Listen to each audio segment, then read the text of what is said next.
Bonsoir, je suis Anaïd. C'est moi qui aujourd'hui me livre à l'exercice d'interviewer le docteur Aram Gazarian pour le compte de Charles Joum. Donc, merci d'abord à tous d'être en ligne et merci docteur Aram Gazarian d'avoir accepté donc de faire ce live organisé par Charles Joum. Alors, pour vous présenter rapidement, vous êtes donc chirurgien, spécialiste de la main, orthopédiste. Alors, l'orthopédie, j'ai un peu essayé de comprendre ce que c'était. C'est une spécialité chirurgicale qui s'intéresse au diagnostic et à la prise en charge médicale et chirurgicale des maladies du système musculo-squelettique, c'est-à-dire ça traite les os, les articulations, les ligaments, les muscles, les tendons et les nerfs. C'est la chirurgie de l'appareil locomoteur. C'est ce qui permet de se mouvoir. D'accord, très bien. Donc, vous êtes orthopédiste et vous êtes également chef de service à l'hôpital Édouard Herriot de Lyon. Très bien. Vous êtes de retour d'une mission humanitaire et patriotique, comme vous l'avez déclaré sur Radio Arménie il y a quelques jours, d'une dizaine de jours à Yerevan, donc en Arménie. Est-ce que vous pouvez, dans un premier temps, nous éclairer un petit peu plus sur vos spécialités et, dans la foulée de cet éclairage, nous raconter, nous relater les opérations et les prises en charge que vous avez opérées, si j'ose dire, lors de votre récent séjour? Bien. J'ai envie de commencer par une brève introduction qui s'impose à moi là maintenant. Nous sommes à un moment de tous les dangers, comme l'écrivait Kiram Kevonian. Et ce danger se manifeste en particulier par le danger de perdre une partie du territoire où les Arméniens vivent, ont toujours vécu et qu'il leur est important pour préserver leur liberté. À l'heure où nous parlons et dans les semaines qui ont suivi, ce n'est pas nouveau, des Arméniens d'Arménie, d'Artsakh, des jeunes en particulier, perdent leur vie, versent leur sang pour une cause qui nous est commune, celle de vivre, de survivre, d'établir, de rétablir ce que nous sommes. Et la détermination qui nous pousse tous ici à vouloir faire quelque chose, et moi j'ai la chance de pouvoir le faire, en fait, relève aussi de la nécessité et de la collaboration, de la coopération. Là où certains perdent leur sang, nous devons dépenser du temps, de la sueur, du soutien, de l'argent. C'est pour ça qu'on est là. Alors, pour répondre à votre question, oui, bon, donc je fais cette chirurgie. Je suis allé à Yerevan il y a une quinzaine de jours, 3 semaines maintenant, pour 10 jours. Et j'ai la chance de connaître le terrain parce que depuis 88, je vais régulièrement en Arménie pour faire de la coopération chirurgicale et j'y ai des amis chirurgiens. Ces opérations reposent beaucoup sur la confiance. C'est comme dans certaines organisations. À Chajoum, ça doit être pareil. On se fait confiance. À Terriculture, c'est pareil. On se connaît, on se fait confiance, on est les frères. On a l'opportunité ainsi d'arriver dans des lieux où on est accueilli, attendu, et où on peut faire ce qu'on sait faire. Alors moi, je ne suis pas allé au front, parce que je pense que j'aurais dérangé. Je fais une chirurgie qui est plutôt longue, alors qu'au front, ils ont quelques minutes, quelques dizaines de minutes tout au plus pour gérer les patients, pour les conditionner, pour les sauver, pour les amputer parfois, pour leur fermer les yeux parfois, dans un défilé que je sais horrible. Et ces patients, ces blessés sont rapatriés à Yerevan. Toutes les structures hospitalières de Yerevan sont devenues des hôpitaux militaires. Sauf certaines expressions, sauf certaines exceptions qu'il faudrait d'ailleurs montrer du doigt. L'ensemble des ressources médicales sont concentrées sur le soin à ces patients pour leur permettre d'avoir le moins de séquelles possible, et ils en auront dans les différents domaines de spécialité de toutes les chirurgies. Il est sûr que la chirurgie orthopédique, la chirurgie reconstructrice joue un grand rôle dans ces phases de guerre, parce que on y reviendra sûrement, les armes qui sont utilisées blessent et font des dégâts ouverts avec des plaies et ce qu'on appelle des pertes de substance, c'est-à-dire qu'il manque des tissus.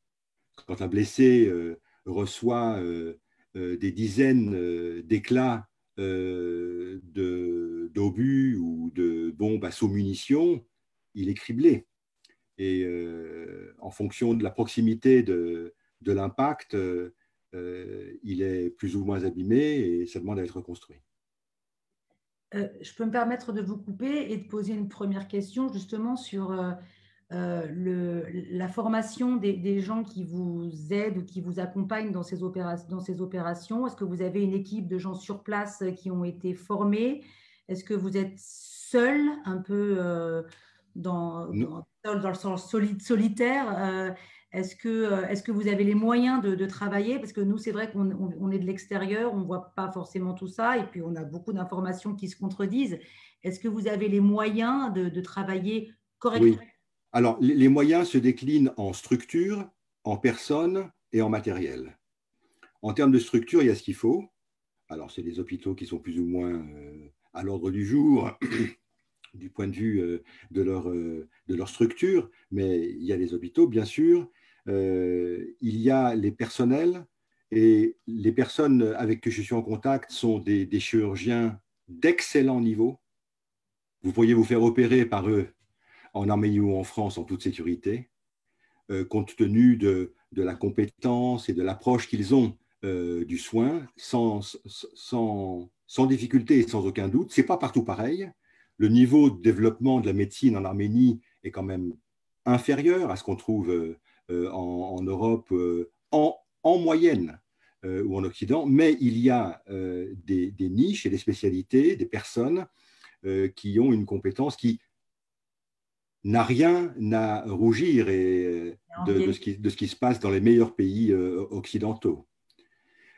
Si bien que, comment dire, je n'ai pas eu le sentiment d'être nécessaire. J'ai eu le sentiment d'être utile. Utile, et par deux aspects. Par un aspect technique, parce qu'il y a des choses que nous avons l'habitude de faire et qu'ils font moins. Et d'ailleurs, on apprend. On apprend d'eux et on leur montre et on leur apprend. Je parle des plus jeunes. C'était assez agréable de voir que les jeunes viennent voir ce qui se passe. On a eu même l'occasion de faire des cours entre les interventions ou en soirée pour échanger. Donc le niveau est suffisant pour assurer des soins. On apporte un plus et on apporte aussi, on a surtout la chance de pouvoir participer. Donc ça, c'est les personnes. Et il y a suffisamment de personnel médical en Arménie, ça c'est, je pense pouvoir le dire. La question, c'est la fatigue, parce qu'ils sont debout du matin au soir.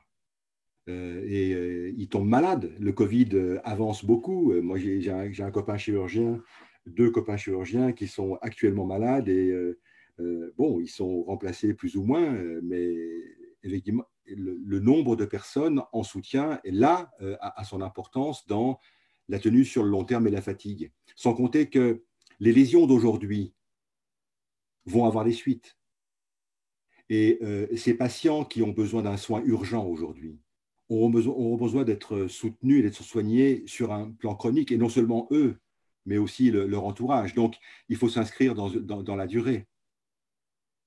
C'est la raison pour laquelle toute opération de soutien doit s'appuyer sur des collaborations élaborées pour qu'elles puissent durer dans le temps.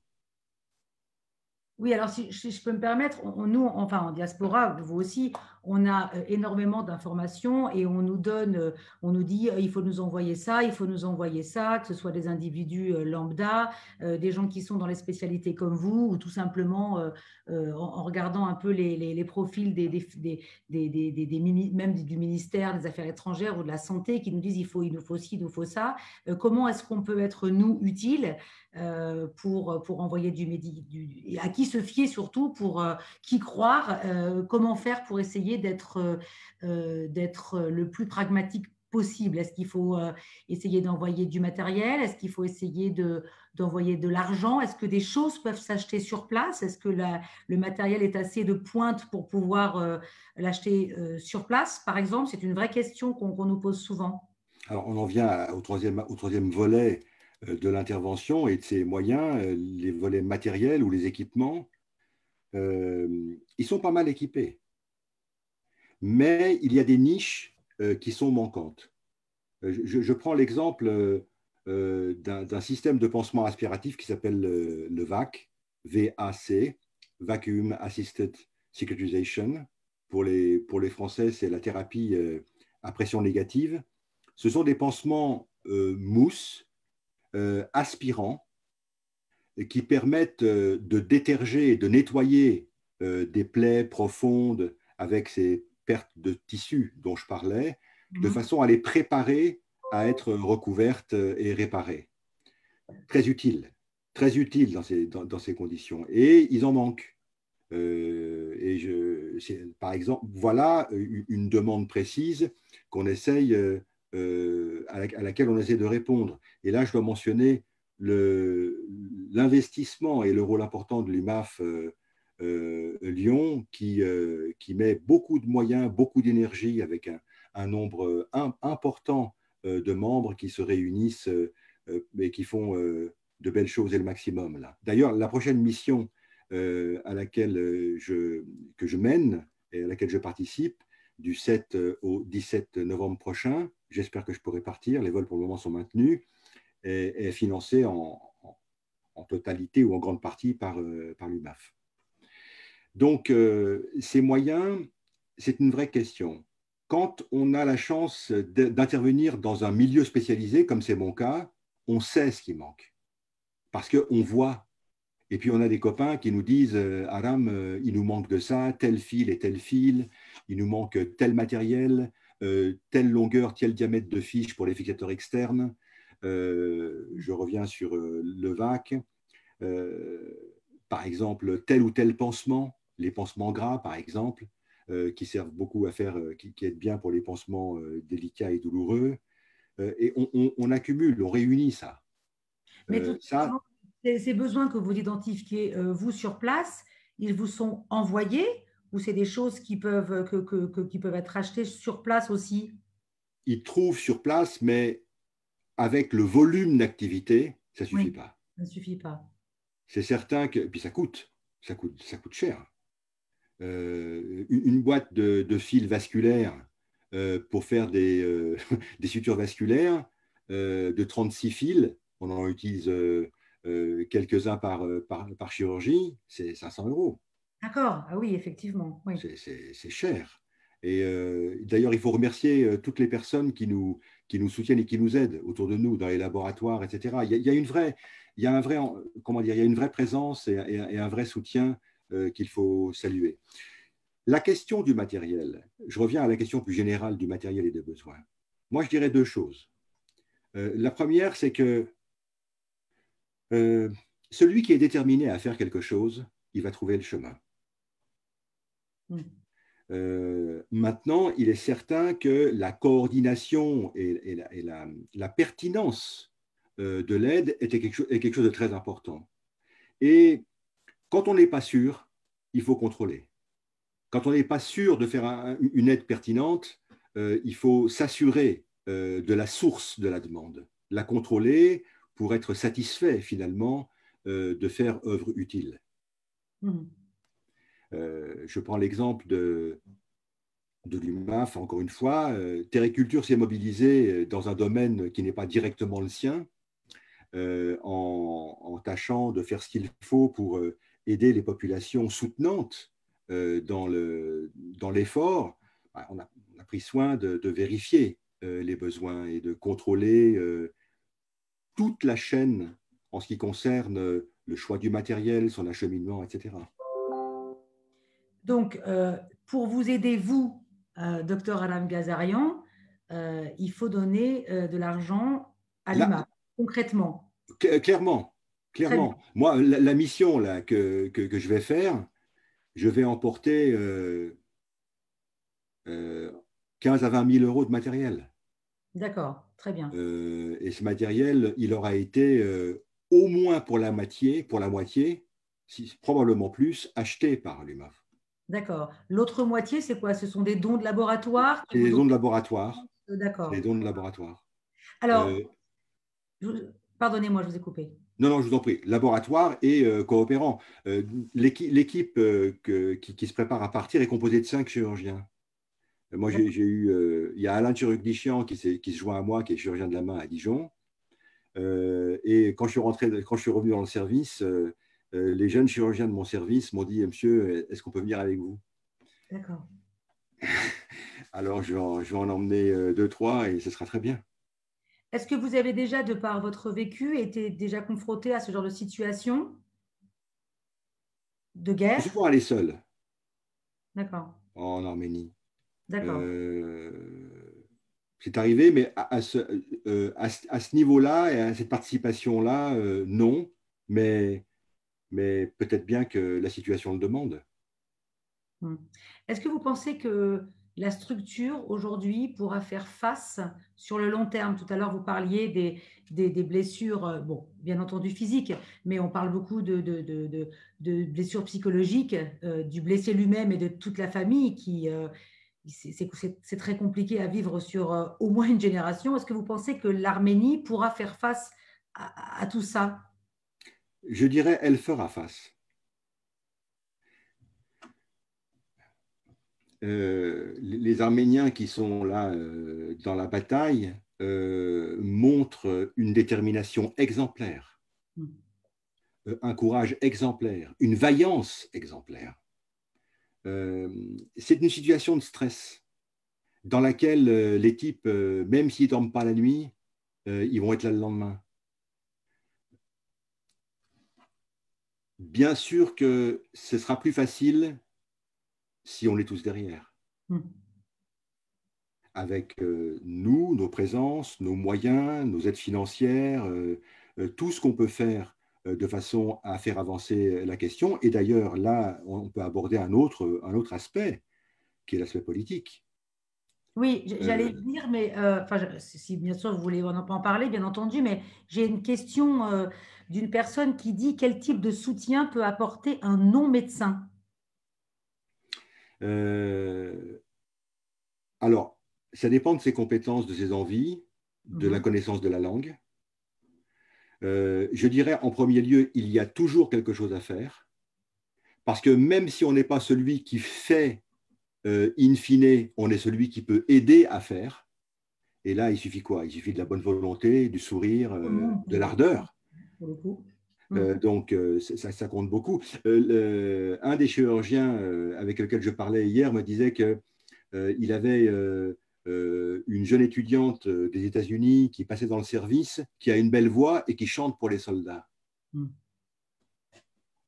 Voilà un exemple. Un autre infirmier qui venait de Téhéran, quand j'y étais, est arrivé. Bon, il est infirmier, certes, il a une compétence, mais il n'a pas fait que ça. Il est allé acheter aux soldats des sous-vêtements dont il manquait. Il les a amenés un par un à la douche, alors que ce n'est pas quelque chose auquel on pense de façon absolument systématique dans le cours du soin. Non, il y a c'est facile. C'est à la fois difficile et facile. Mais il ne faut pas avoir peur, comment dire, d'y aller.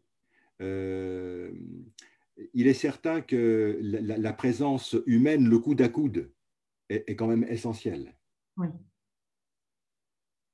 On me demande également, encore une autre question, y a-t-il des ONG, notamment françaises, sur place?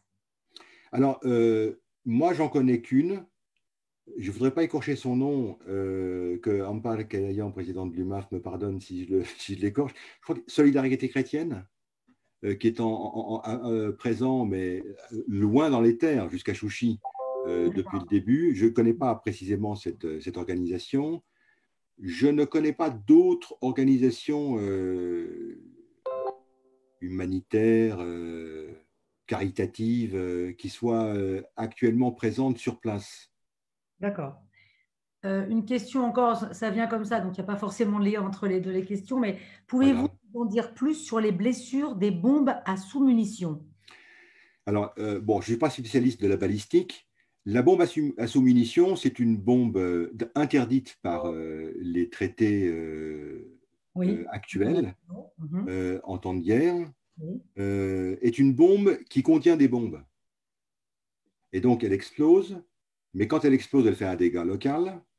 Et ce qu'elle projette sont en soi-même des bombes qui vont éclater plus loin et qui vont finalement répandre ce qu'on appelle des éclats, plus ou moins volumineux, ça dépend de la bombe, et qui ont la particularité d'aller très vite, très fort. Si bien que les lésions provoquent, comme je le disais, soit le morceau qui arrive sur le soldat emporte un bout du soldat, Oui. soit va pénétrer dans le soldat et créer des lésions à l'intérieur du corps qui sont plus ou moins graves en fonction de là où ça pénètre. Et dans ma partie, pour les membres, ça crée des lésions assez extensives sur les vaisseaux, les nerfs, les muscles, etc. Pour revenir à ce qu'on disait tout à l'heure, j'ai encore une autre question. Le matériel médical doit-il nécessairement partir avec un médecin ou est-ce qu'on peut, en fonction des besoins identifiés, faire partir par des vols réguliers ou autres du matériel médical?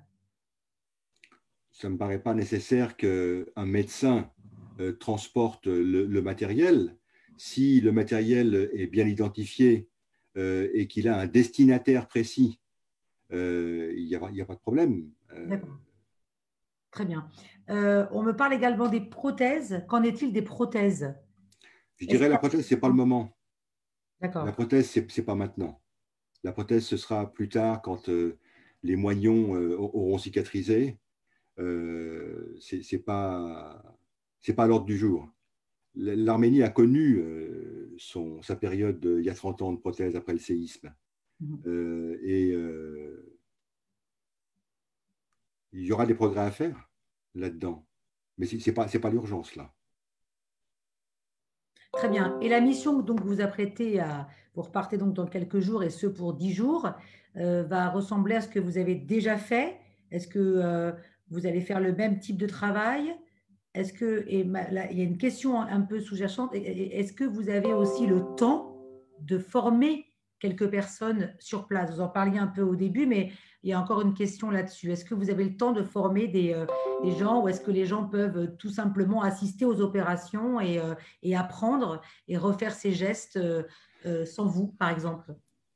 Moi, j'ai été très agréablement surpris, comme je le suis en France auprès des chirurgiens en formation, de l'intérêt au métier, de la curiosité et d'une certaine facilité à apprendre, je vais vous dire. Je suis allé à l'hôpital numéro 1 poser ce premier appareil de pansement dont je vous parlais, avec une interne en chirurgie, une plasticienne.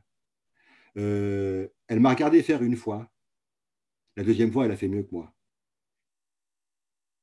Parce qu'il y a cette, à la fois de la curiosité et puis, bon, on est plus ou moins doué, quoi. Donc, il y a de l'échange, bien sûr qu'il y a de l'échange. Tel geste neurologique ou vasculaire, ils vous regardent avec des yeux comme ça et je suis sûr qu'ils apprennent en même temps. Euh, c'est certain. On nous demande également quelle est la situation des soldats vis-à-vis du coronavirus. On a entendu dire de sources sûres que les soldats sont touchés, forcément. Il n'y a pas de raison, malheureusement. Comment est-ce que ça se passe? Est-ce que vous avez des infos sur ce qui se passe sur le front? On nous a dit que par exemple, à Chouchi, il y avait un bataillon entier qui défendait les terres avec 42 fièvres. Est-ce que c'est vrai? Et comment ça se gère? Je n'ai pas d'informations à ce sujet, et pourtant on est très attaché à Chouchi, à Terriculture et à l'UMAF, avec l'opération sur la restauration de l'hôpital que vous connaissez sûrement. Oui, absolument. Non, j'ai pas de nouvelles à ce sujet-là. En revanche, il est certain que la Covid galope à Yerevan, comme en France. Comme en France. Et ça joue un rôle dans comment dire, dans l'évolution des capacités. On me demande également, alors ça revient un peu à ce que vous disiez tout à l'heure, quel est le regard que portent vos collègues médecins lorsqu'ils vous voient partir comme ça? Alors certains, vous disiez tout à l'heure, se sont carrément engagés avec vous, mais est-ce que vous êtes soutenu? Est-ce qu'on comprend votre démarche? Euh, Soutenu certainement. J'allais dire, j'ai pas rencontré d'opposition adverse, sauf exceptionnellement. C'est arrivé, mais c'est exceptionnel. C'est des personnes. Non, l'administration hospitalière lyonnaise, par exemple, m'a posé aucun problème. C'est pas simple de quitter bon, son poste comme ça. J'ai pas eu de souci. D'accord. C'est c'est agréable de pouvoir avoir cette liberté. Je pourrais parler de ma famille aussi, Oui, oui, vous pouvez. Vous laissez aussi. non, en quelque sorte, qui est à la fois soutenante, mais et comment dire, se prive de la présence de la communauté dans l'intérieur d'une famille et des besoins auxquels cela correspond. Euh, c'est à la fois généreux et courageux, mais c'est partagé. On me demande, alors vous en avez parlé tout à l'heure quand vous évoquiez le travail de l'UMAF section Lyon. J'imagine que l'UMAF a sollicité des grandes firmes internationales pour récupérer du matériel. Est-ce que quel type de grande firme avez-vous sollicité? Est-ce qu'en général, elles répondent présentes à vos sollicitations? Alors, à grande échelle, bon, il faudrait interroger plus précisément en Ayan, par exemple, en particulier, et les principaux collaborateurs de l'organisation pour ça. Des grandes firmes internationales, oui, pour les sutures, par exemple, pour les matériels dont je vous parlais à l'instant sur les pansements en question, qui sont des sociétés internationales. Euh, et ça a donné lieu à un envoi déjà conséquent en volume et en poids de matériel à la fois médical et, j'allais dire, plus ordinaire de logistique sur place, du quotidien, et qui va se renouveler. Est-ce que vous savez si à Yerevan, toute la marchandise qui est envoyée de la diaspora arrive correctement, est Alors, ça distribuée? c'est une crainte. C'est une crainte que j'entends souvent et qui est naturelle. Euh, on se demande si ce qui arrive arrive bien au bon endroit. Oui. On se demande si ce qu'on envoie va bien arriver là où il y en a besoin. On a l'expérience de certaines déviances dans le passé, avec l'expérience du tremblement de terre. Euh, on a raison parce que ce fut ce sont il y a eu des réalités dans ce domaine. Mais écoutez, il faut faire confiance. La mouvance du pays dans les suites de la révolution de velours a un impact et se lie dans Mhm. les conduites du quotidien. Je pense, enfin, je le vois de façon certaine. Est-ce qu'il y aura des pertes ou des déviances encore? Peut-être, euh, parce que le bien est attirant, mais je ne crois pas. Et toujours est-il, ce n'est pas un argument pour limiter Oui, pour ne pas faire. l'effort. Je prends Oui, l'exemple, par exemple, du Fonds arménien international. C'est pareil, c'est de l'argent qui circule. Mais le mot d'ordre est donné. Euh, il faut croire et en éliminant le doute de son esprit, oui. que les choses seront bien faites. Oui, oui, bah, de toute façon, pour parler de Charjoum, 10 secondes, il y a un container qui est sur la route. On a fait des tonnes et des tonnes, en l'occurrence plus de 800 cartons. Effectivement, si on n'avait pas l'espoir que ça arrivait à bon port, on ne l'aurait pas fait. Effectivement, il faut le faire de toute façon. Mm. Euh, on parlait tout à l'heure, enfin, on allait aborder un peu la géopolitique si vous avez deux choses à dire là-dessus, mais juste avant, je rebondis sur ce que vous disiez sur le tremblement de terre. Juste après le tremblement de terre et les années qui ont suivi ont vu arriver en France et probablement dans d'autres pays occidentaux des blessés qu'on a dû forcément réopérer et reconstruire et accompagner. Est-ce que vous pensez qu'à un moment donné, la France, comme d'autres pays occidentaux, va devoir accueillir des personnes avec des handicaps lourds qu'il va falloir prendre en charge? Et est-ce qu'il y a des relations comme ça entre la France et l'Arménie ou comme une coopération qui ferait qu'à un moment donné, la France prendrait en charge des blessés lourds? Écoutez, c'est une solution. Ça s'est fait après le tremblement de terre. Il y a eu des Oui, convois d'enfants qui sont allés à l'étranger pour des soins. Ça se concevait à une période où le niveau des soins en Arménie était déficitaire. oui, Il est concevable qu'un enfant, qu'un adulte vienne à l'étranger si le soin qui lui est nécessaire n'est pas réalisable en Arménie. Mais il est préférable que ce soit les étrangers qui aillent en Arménie. mm, D'abord, l'enfant ou l'adulte reste chez lui. mm. Celui qui y va apporter avec lui du matériel, des connaissances, et va être en situation de partage avec ses confrères locaux bien plus efficace. Donc c'est ce sens-là qu'il faut le privilégier. Très bien. Alors, avant d'aborder le volet un peu géopolitique, parce que vous êtes quand même, vous avez dirigé Terriculture pendant des années, enfin, voilà, vous connaissez largement le terrain. Je voulais quand même vous dire qu'il y a beaucoup de messages qui vous remercient de tout ce que vous faites, de toutes vos actions.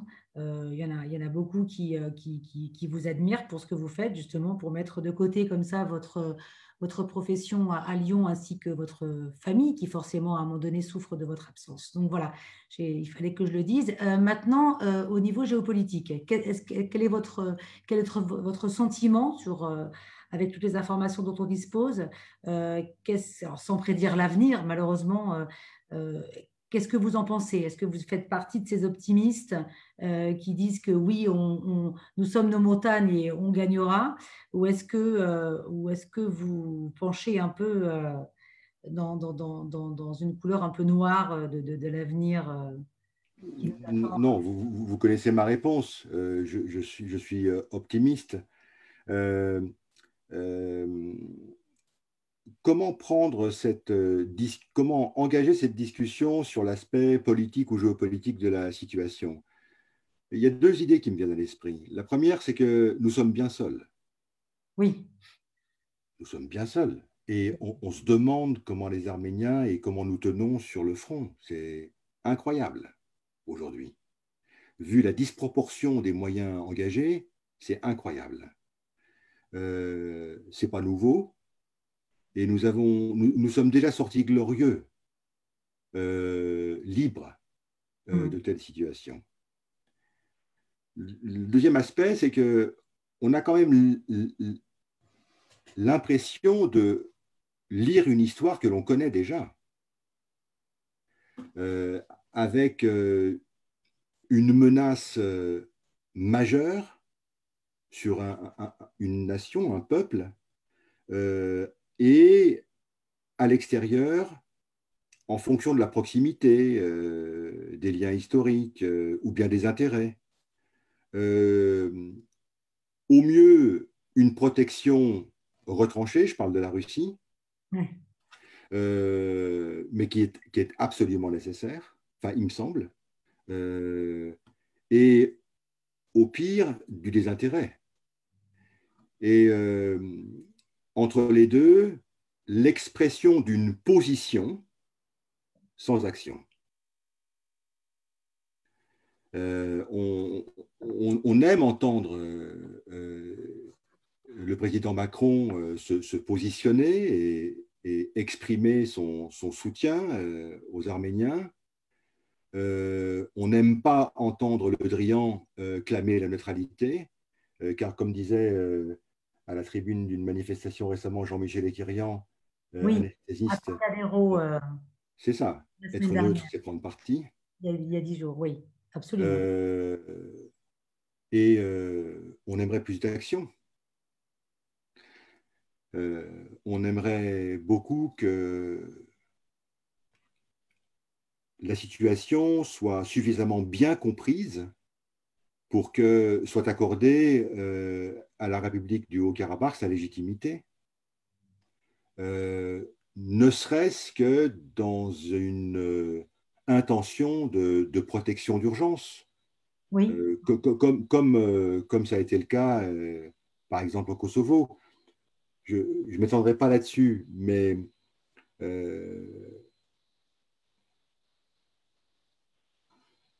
c'est pourquoi la présence de nos communautés et de nos responsables politiques sur le terrain politique et sur le terrain populaire a sa place. Manifester et dire des choses intelligentes, c'est utile. Aller taper à la porte des ministres ou du président quand on est député, surtout quand on est élu du peuple, c'est nécessaire. est-ce que Euh, vous pensez justement que la demande de reconnaître l'Artsakh peut aboutir à quelque chose et peut nous protéger quelque part de ce qui nous arrive? Est-ce la que c'est une reconnaissance bonne d'un voie à État, suivre? Yeriché en parlera mieux que moi, Yeriché Gorizian, lui donne à la fois une légitimité, il est reconnu, et à la fois un soutien. On ne fait pas n'importe quoi avec une république qui est reconnue et qui fait partie d'un groupe qui doit conserver un équilibre. Tout à fait, tout à fait. Donc vous êtes optimiste. Oui, il faut qu'on le Comme nous soit, il tous, faut qu'on soit à la fois optimiste et on peut l'être, actif. tout à fait. Il ne faut pas perdre de vue ce que l'on a à faire, euh, à préserver et à rétablir, parce que notre trajectoire ne date pas d'hier. Et ceux qui commencent l'histoire du Haut-Karabakh en 88 se trompent. Ils sont ignorants de l'histoire. Oui, c'est pour ça qu'on essaie de Nous faire. devons faire comprendre, et peut-être que c'est un effort important à faire comprendre d'où viennent les Arméniens, qui sont-ils, qu'ont-ils fait, quel rôle ont-ils joué, quels équilibres sont-ils susceptibles de préserver. Et inscrit ainsi dans une trajectoire qui est la leur, leur prix devient important et du coup à protéger. C'est compliqué parce que c'est quand même le sentiment, c'est le sentiment qu'on le fait tout ça depuis plus de 4 semaines. Les Arméniens de la diaspora passent leur temps effectivement à faire entendre à ceux qui ne le sont pas ou ceux qui sont tout simplement ignorants. Tout ça, on a même appris chacun de nous beaucoup de choses sur notre histoire parce qu'il y a plein de gens qui ne savent pas de chez nous comment c'est implanté au Ralabar, etc. Effectivement, et certains ne datent pas forcément de 88, mais pas plus tôt finalement. Et on a quand même l'impression d'être seul, on a quand même l'impression de ne pas être entendu.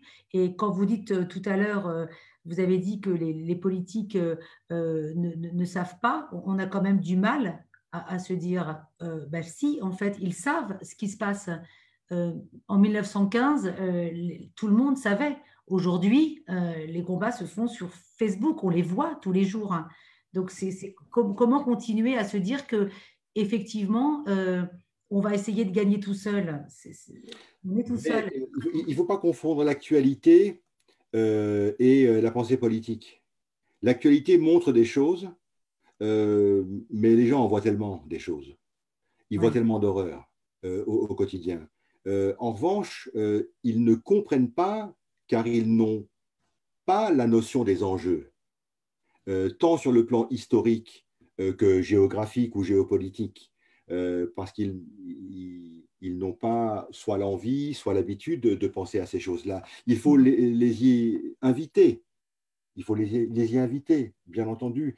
D'ailleurs, à ce sujet, l'événement actuel, quand vous dites on est seul, comme je le disais moi-même, soyons seuls et soyons. C'est-à-dire, apprenons en quelque sorte à aller au plus profond de nos ressources. C'est le moment, c'est pas demain. Ça nous arrivera encore. Oui, absolument. Et profitons-en précisément pour avancer dans cette connaissance, ne serait-ce que dans celle de la langue. Il n'est jamais trop tard pour apprendre l'arménien. Il n'est jamais trop tard pour améliorer sa connaissance de l'histoire. Euh, et j'ajoute, et peut-être on va finir avec ça, que je constate et j'observe avec, avec beaucoup de, comment dire, d'émotion, de reconnaissance et de plaisir ce que vous faites tous là où vous êtes. Euh, euh, il est extrêmement utile pour chacun de savoir qu'il est parti d'un ensemble et d'un tout. Et chacun trouve sa place. Oui. Et je suis reconnaissant de ce qui se produit dans les communautés, dans les organisations, chez les personnes elles-mêmes. On prenait l'exemple de Charjoum, Cariculture, qui ont des contingences, des communautés, de l'UMAF et d'autres choses qui se créent. J'étais tout à l'heure dans une réunion de médecins, essentiellement composée de médecins de l'assistance publique des hôpitaux de Paris, une trentaine de personnes présentes en réunion qui vont initier un mouvement de collaboration avec l'Arménie qui est nouveau. C'est réjouissant et ça doit se poursuivre sans relâche, avec obstination. Oui. On aime bien dire, à Terriculture, on aime bien dire identifier ce qui est nécessaire, et ça c'est de l'observation et du cœur, et faire tout ce qui est possible. Oui, effectivement, on peut s'arrêter sur ce mot très optimiste. Et effectivement, on continuera, chacun avec ses moyens, on continuera à faire tout ce qu'on fait. Nous, Charles Joum, en tout cas, on a levé, on a fait des choses assez extraordinaires qu'on ne pensait pas pouvoir réaliser. On sera heureux quand notre fameux troisième container foulera le sol arménien et qu'il ira dans 5 destinataires. Pour aider, pour vêtir, il y a des tonnes de médicaments, des fournitures scolaires, enfin tout ce qu'on nous a demandé. Et effectivement, on est heureux de pouvoir, oui, apporter notre contribution. On peut pas faire autrement. On est obligé de le faire. Merci beaucoup, docteur Alam Gazarian. On vous souhaite tous les moyens possibles pour arriver à faire tout ce que vous faites. Merci, merci beaucoup. Merci. Merci à vous. Et à bientôt. Bonne soirée. Au revoir à tous. Merci.